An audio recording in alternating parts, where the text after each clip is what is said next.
찬송가 298장 찬양하시면서 하나님께 예배를 올려 드리겠습니다. 찬송가 298장입니다. 찬송가 298장 속죄하신 구세주를 우리 같이 찬양하시겠습니다.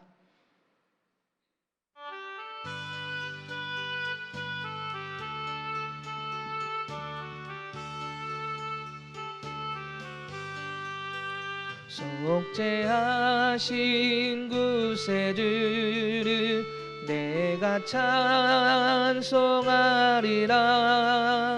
내게 자유 주시려고 주가 고난 당했네. 크신 사랑 찬양하리. 나의 죄 사하려고 십자가에 죽임 당한 나의 주 찬양하리. 내가 구원받은 증거 기뻐 전파하리라. 내 죄 모두 담당하시 주의 사랑 크셔라. 크신 사랑 찬양하리. 나의 죄 사하려고 십자가에 죽임 당한 나의 주 찬양하리. 승리하신 구세주를 내가 찬송하리라. 죄와 죽음 지옥 권세 주가 모두 이겼네. 크신 사랑 찬양하리. 나의 죄 사하려고 십자가에 죽임 당한 나의 주 찬양하리. 고마우신 구세주를 내가 찬송하리라. 죽음에서 생명으로 나를 인도하셨네. 크신 사랑 찬양하리. 나의 죄 사하려고 십자가에 죽임 당한 나의 주 찬양하리. 아멘. 우리 말씀을 찾아보겠습니다. 요한복음 13장입니다. 요한복음 13장 21절부터 30절까지 말씀을 함께 보겠습니다. 요한복음 13장 21절부터 30절까지 말씀입니다. 우리 말씀을 우리 한 절씩 교독하겠습니다. 예수께서 이 말씀을 하시고 심령이 괴로워 증언하여 이르시되 내가 진실로 너희에게 이르노니 너희 중 하나가 나를 팔리라 하시니 제자들이 서로 보며 누구에게 대하여 말씀하시는지 의심하더라. 예수의 제자 중 하나 곧 그가 사랑하시는 자가 예수의 품에 의지하여 누웠는지라. 시몬 베드로가 머리짓을 하여 말하되 말씀하신 자가 누구인지 말하라 하니 그가 예수의 가슴에 그대로 의지하여 말하되 주여 누구니이까. 예수께서 대답하시되 내가 떡 한 조각을 적셔다 주는 자가 그리나 하시고 곧 한 조각을 적셔서 가롯 시몬의 아들 유다에게 주시니 조각을 받은 후 곧 사탄이 그 속에 들어간지라. 이에 예수께서 유다에게 이르시되 내가 하는 일을 속히 하라 하시니 이 말씀을 무슨 뜻으로 하셨는지 그 앉은 자 중에 아는 자가 없고 어떤 이들은 유다가 돈길을 맡았으므로 명절에 우리가 쓸 물건을 사라 하시는지 혹은 가난한 자들에게 무엇을 주라 하시는 줄로 생각하더라. 유다가 그 조각을 받고 곧 나가니 밤이 이르라. 아멘. 할렐루야. 예, 오늘도 하나님의 말씀 가운데 은혜의 자리에 나가는 복된 시간이 되길 소망합니다. 레오나르도 다빈치의 그림 중에 최후의 만찬을 모르는 사람은 없을 것입니다. 우리는 이 그림을 모두 잘 알고 있는데 이 그림을 그리기 위해서 이 레오나르도 다빈치는 열심히 12명의 제자의 그림을 그리기 시작합니다. 그리고 얼마 지나지 않아서 11제자의 모습은 완성했는데 단 2사람 예수님과 가룟 유다의 초상화만이 비어 있게 됩니다. 그래서 다빈치가 이 2명의 모델을 찾기 위해 이리저리 찾아다니기 시작을 합니다. 이 예수님을 어떻게 그려야 될까? 그리고 예수님을 배반한 가룟 유다를 어떻게 그리는 것이 좋을까? 어떤 모델로 그리는 것이 좋을까? 여러 해 동안 여행을 다니기 시작합니다. 그리고 어느 날 이태리의 한 촌구석에 있는 성당에 들어갔을 때 그는 마침내 예수님의 예수님의 얼굴을 한 사람을 찾게 되었습니다. 무릎 꿇고 기도하는 이 청년의 얼굴에서 인자한 예수님의 얼굴을 그가 보았습니다. 그래서 그에게 부탁을 하여 그를 모델로 예수님을 그리게 되었습니다. 하지만 이 다빈치에게는 아직 유다의 추악하고 독살스러운 얼굴을 찾아야 하는 일이 남아서 그는 또 몇 해를 돌아다니며 이 가룟 유다의 얼굴을 찾기 시작합니다. 그리고 몇 해를 헤매던 중에 다빈치는 로마의 뒷골목 술집에서 한 주점뱅이를 찾게 되었습니다. 추악한 얼굴, 중호의 번뜩이는 눈, 바로 그 모습이 유다의 모습이었음을 그는 이 모습이다라고 생각을 하고 비싼 모델료를 지불하고 그를 그리기 시작합니다. 그런데 그를 그리다 보니까 놀랄 수밖에 없었습니다. 왜냐하면 그가 바로 몇 년 전에 예수님의 인자한 얼굴의 모델이었기 때문에 그렇습니다.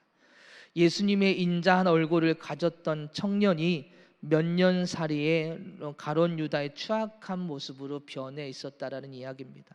물론 이것이 예화인지라 사실인지 아닌지는 저도 잘 모르겠습니다. 근데 이 예화를 통해서 보면 그렇게 예수님의 인자한 모습을 가지고 있던 그가 몇 년이 지난 사이에 가장 추악한 모습으로 바뀌어 있었다는 것입니다. 오늘 본문 가룟 유다, 처음에는 예수님의 제자였습니다. 회계를 맡아볼 정도로 총명한 사람이었습니다. 그러나 그의 종말은 죄의 어둠으로 가려진 배신과 멸망의 모습이었다라는 것을 우리는 너무나도 잘 알고 있습니다. 오늘 이 본문의 말씀을 보면서 제 모습을 한번 되돌아봤습니다. 사실 우리의 모습도 이와 같은 모습은 아닌지 한번 되돌아봐야 될 줄 믿습니다. 주님을 처음 만났을 때, 그리고 그 은혜 속에 있었을 때 예수님의 모습이 우리에게서 나타나는 그 향기를 품는 삶의 모습이었을 때는 얼마나 은혜였는지 모릅니다.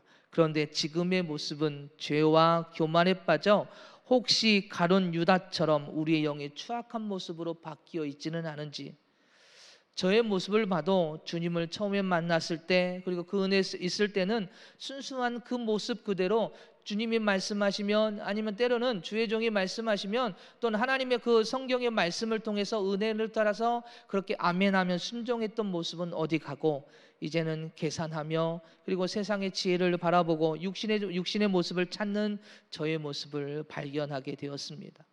더욱 순수하고 주님의 거룩을 따라 나아가야 할 신앙의 성장이 직분의 자리에 머물러 있고, 교만의 자리에 머물러 있고, 명예의 자리에 머물러 있는 제 모습을 바라보면서 나도 혹시 가룟 유다와 같은 모습은 아닐까 생각을 하게 됩니다. 오늘 말씀을 통하여 우리의 모습을 되돌아보며 영적 신앙의 모습을 점검하는 시간이 되기를 소망합니다. 앞단락에서 우리는 예수님께서 친히 제자들의 발을 씻겨주신 사건을 함께 살펴보았습니다.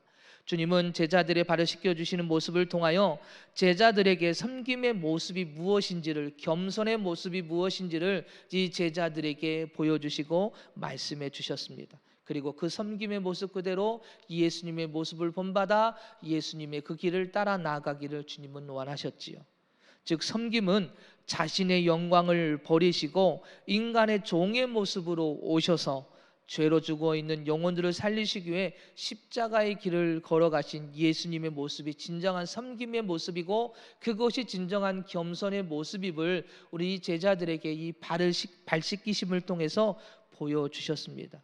그래서 손수 하인이요 종이 해야 할 발 씻김을 제자들에게 하심으로 인해서 직접 낮은 자의 모습, 섬김의 모습을 보여주셨죠. 그 모습을 따라 제자들이 세상을 향하여 예수님의 본을 받아 섬겨 나가기를 주님은 원하셨던 것입니다. 그런데 오늘 본문을 보면 그 12 제자 중 가운데에 가룟 유다가 배신할 것을 말씀을 하십니다. 이미 앞단락에서도 제자들 중에 한 사람 배신할 것이다라는 그런 암시적인 말씀을 하셨고, 특히 2절에서는 마귀가 가룟 유다의 마음에 예수님을 팔 생각을 넣었다라고 기록하는 모습을 보게 됩니다. 예수님의 발을 씻기심을 통해 제자들에게 섬김과 겸손을 이야기하시기에 앞서서 이 가룟 유다의 배신에 대한 이야기를 말씀하신 것은 예수님이 이 사역을 앞두고 미리 아셨다라는 것을 기록을 하기 위해서 이 말씀 2절의 말씀이 들어가 있는 것입니다. 하나님의 구원 계획에 따라 묵묵히 모든 것을 알고 배신할 것을 아심에도 불구하고 나는 너희들을 위해서 묵묵히 십자가의 길을 걸어갈 거다라고 말씀하신 것이죠. 그리고 제자들에게도 내가 끝까지 그 헌신과 섬김의 모습을 가지고 나아가겠다, 너희들도 그렇게 나아가길 원한다라고 말씀하신 것이죠. 이것이 진정한 예수님의 사랑의 모습입니다. 오늘 예수님은 제자의 발을 씻기시고 다시 한번 자신을 배신할 제자가 있음을 말씀하시는데, 그런데 오늘 말씀을 보니까요, 뭐라고 말씀하십니까? 그의 마음이 심히 괴로웠다라고 말씀을 하십니다. 오늘 21절 설명 21절에서 그렇게 설명해 주고 계시죠. 심령이 심히 괴로워 증언하고 계시다라고 기록을 하고 있습니다. 여러분 생각해 보십시오. 3년 동안 함께 했던 제자, 그리고 그를 올바리 세워 나를 본받아 이제 내가 없는 승천하여 하늘로 올라가시며 이제 나를 따라 교회를 세우고 복음을 증거하고 영혼을 섬겨야 할 제자로 부름받은 그가 반대로 주님의 진리 앞에 서지 못하고 세상을 선택한 그를 보면서 얼마나 마음이 아프셨을까. 주님은 한 영혼을 소중하게 여기시고 한 영혼을 세우시기 위해서 그렇게 중보하십니다. 그리고 그 한 영혼을 살리시기 위해서 묵묵히 그렇게 십자가의 길을 걸어가셨지요. 그런데 그 길 앞에 예수님의 본을 본받아 진리를 외쳐야 할 제자가 반대로 배신할 자가 되었으니 얼마나 마음이 아프셨을까요? 그 마음을 성경은 심령이 괴로웠다라고 기록하고 있습니다. 저는 이 말씀을 보면서 주님께서 가룟 유다를 향하여 괴로워하셨던 것처럼 혹시 내가 그런 모습은 아니었을까? 나의 신앙의 모습을 보시고 주님이 마음이 아프신 모습은 아니었을까? 내가 하나님의 일꾼이라고 말하고 하나님의 자녀라고 말하고 증인이라고 말을 하고 있지만 혹시 그 모습이 주님께 기쁨을 드리는 삶이 아니라 주님께 괴로움을 드리고 아픔을 드리는 모습은 아니었는지 오늘 제 자신도 돌아보게 되고 그런 생각을 하게 되었습니다. 하나님의 자녀의 삶은, 특히 제자의 삶은 주님을 기쁘시게 하는 삶이어야 되는 줄 믿습니다. 즉 주님을 본받아 주님의 길을 따라가는 것이 바로 제자의 삶이며 그 모습을 주님은 기뻐하시지요. 오늘 우리의 모습이 혹시 주님의 마음을 괴롭게 한 모습이었다면 오늘 이 시간을 통하여 다시 한번 주님께 기쁨을 드리는 삶이 되기를 위해서 온전히 주님 앞에 더 나아가는 시간이 되기를 소망합니다. 예수님께서는 가룟 유다가 자신을 배신할 것을 알고 계셨음에도 불구하고 그를 섬겨주셨습니다. 그의 발을 씻기시며 그를 향하여 겸손과 섬김의 모습으로 그를 이끄시기 위해서 노력하셨음을 보게 됩니다. 오늘 본문에서 너희 중에 하나가 나를 팔리라 라고 말씀하셨지만 그 제자가 가룟 유다다, 이 12명의 제자들 앞에서 얘가 나를 배신할 자라고 지명하여 말씀하시지 않았습니다. 단지 가룟 유다에게 떡 한 조각을 적셔서 줄 뿐 그의 이름을 불러 그를 불편하게 하지 않았다는 이야기입니다. 끝까지 유다를 배려하고 그를 선한 길로 이끄시려고 하는 주님의 마음이 오늘 본문을 통해서 우리에게 보여주고 있습니다. 즉 가룟 유다에게 회개할 기회를 다시 주셨던 것입니다. 베드로가 누가 배신할 자입니까? 라고 묻자 주님은 가룟 유다다라고 말씀하시지 않고 단지 내가 떡 한 조각을 적셔다 주는 자가 그니라 라고 말씀하시며 누구에게 줍니까? 가룟 유다에게 줍니다. 그러나 중요한 것은 제자들은 그 모습을 보고 가룟 유다가 배신할 자라고 생각하지 않았다는 이야기입니다. 무슨 이야기입니까? 오늘 이 유월절 명절을 앞두고 스승이나 제자나 부모님이 자녀나 아니면 제자들에게 떡을 주는 것은 명절의 전통이었습니다. 저 제자들은 당연히 제자를 사랑하여 오늘 예수님이 가룟 유다에게 떡을 준다라고 생각했지 그가 배신할 자라고 생각을 안 했던 것입니다. 특히 가룟 유다가 돈깨를 맡은 중요한 일을 하였기에 그를 특별하게 생각하여 떡을 떼어준다라고 생각했던 것으로 보여집니다. 우리가 말씀을 볼 때는 예수님이 말씀하시며 떡을 줬기 때문에 가룟 유다가 배신할 것이라고 여기서 말씀하시는구나 라고 우리는 그렇게 글을 통해서 이해하게 되지만, 그러나 오늘 이 상황 속에서는 제자들은 모두 가룟 유다가 배신할 거라고 전혀 생각하지 못했다는 이야기입니다. 즉 그냥 예수님이 사랑하는 제자에게 떡을 주는 것으로만 그렇게 이야기해서 오늘 베드로는 계속해서 예수님의 품 안에서 누워서 누가 배신할 건가요? 누가 배신할까요? 계속 여쭤보는 모습을 보게 되지요. 즉 예수님은 직접 말씀하실 수도 있지만 가룟 유다를 배려하고 그를 끝까지 회개하고 다시 진리의 자리에 서도록 용서와 기회를 주시는 모습을 보게 됩니다. 이렇듯 주님은 끝까지 배신의 자리에 섰던 유다를 포기하지 않으셨습니다. 주님은 그를 끝까지 신뢰와 사랑의 모습으로 그가 돌아오기를 원하셨고 배려하며 회개의 기회를 주시는 모습을 보게 됩니다.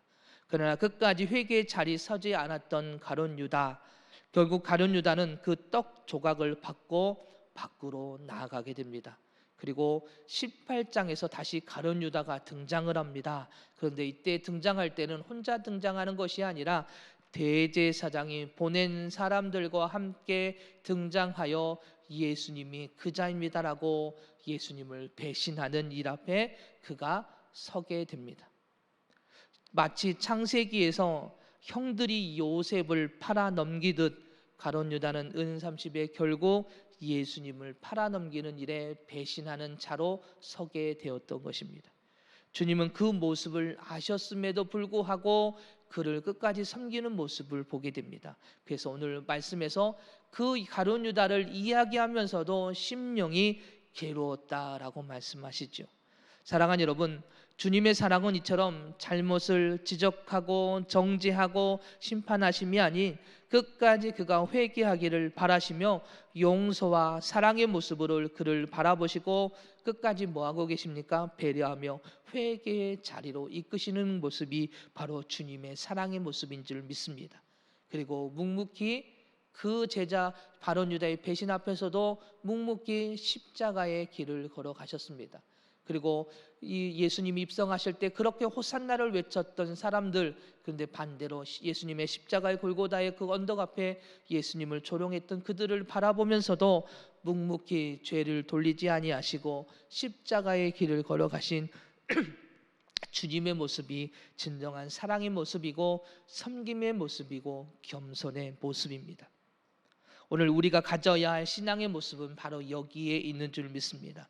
주님의 그 모습을 본받아 혹시 내가 주님의 마음을 괴롭게 하는 자는 아닌지 되돌아보면서 주님의 모습을 본받아 끝까지 용서하고 배려하고 섬기며 그를 위해 회개의 자리를 이끄는 신앙의 모습이 오늘 우리 안에 있어야 될 줄 믿습니다.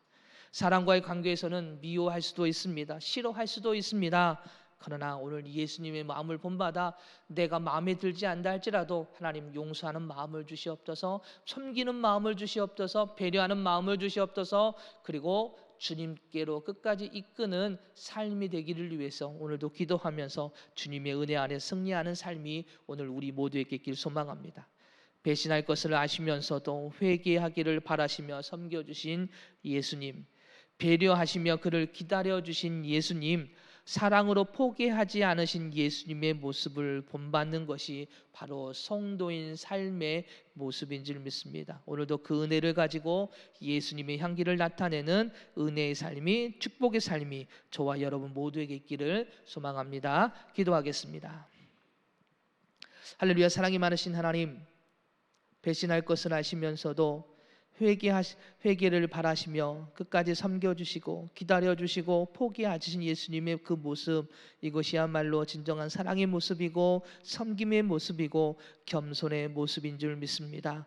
오늘 저희들이 그 모습을 본받아 예수님의 향기를 나타내는 삶이 되길 원합니다. 오늘 이 시간 저희들의 영혼을 다시 한번 깨워주시고 온전히 주님의 그 사랑 가운데 거하며 영혼을 바라볼 수 있는 신앙의 모습이 되게 하여 주시고, 혹시 유다처럼 주님의 마음을 괴롭게 하는 삶의 모습은 아닌지 되돌아보며 온전히 회개하고 주님께 기쁨을 드리는 삶이 되기를 위해 오늘도 힘써 주님 앞에서는 주님과 교제하는 은혜의 삶이 되어질 수 있도록 저희들을 이끌어 주시옵소서. 사랑이 많으신 예수님의 이름으로 기도드립니다. 아멘.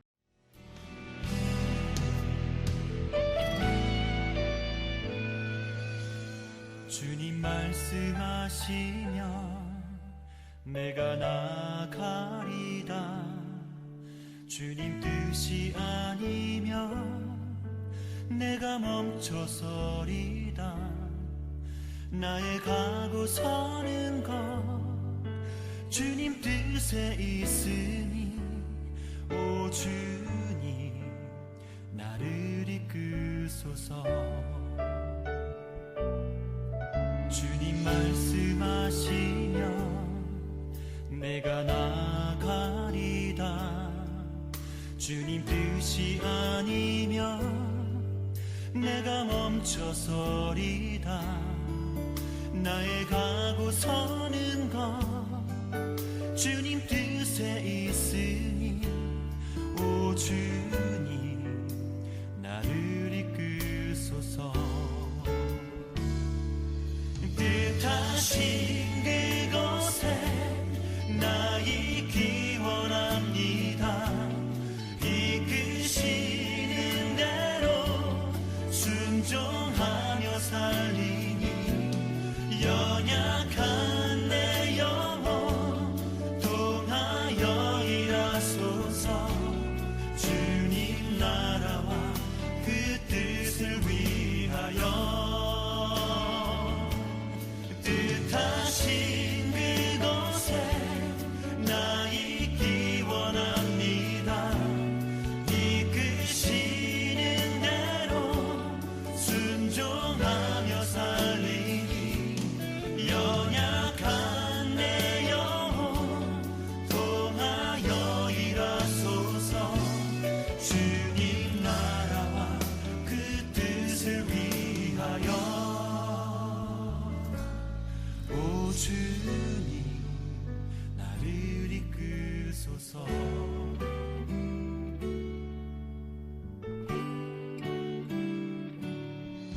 주님 말씀하시면 내가 나가리다. 주님 뜻이 아니면 내가 멈춰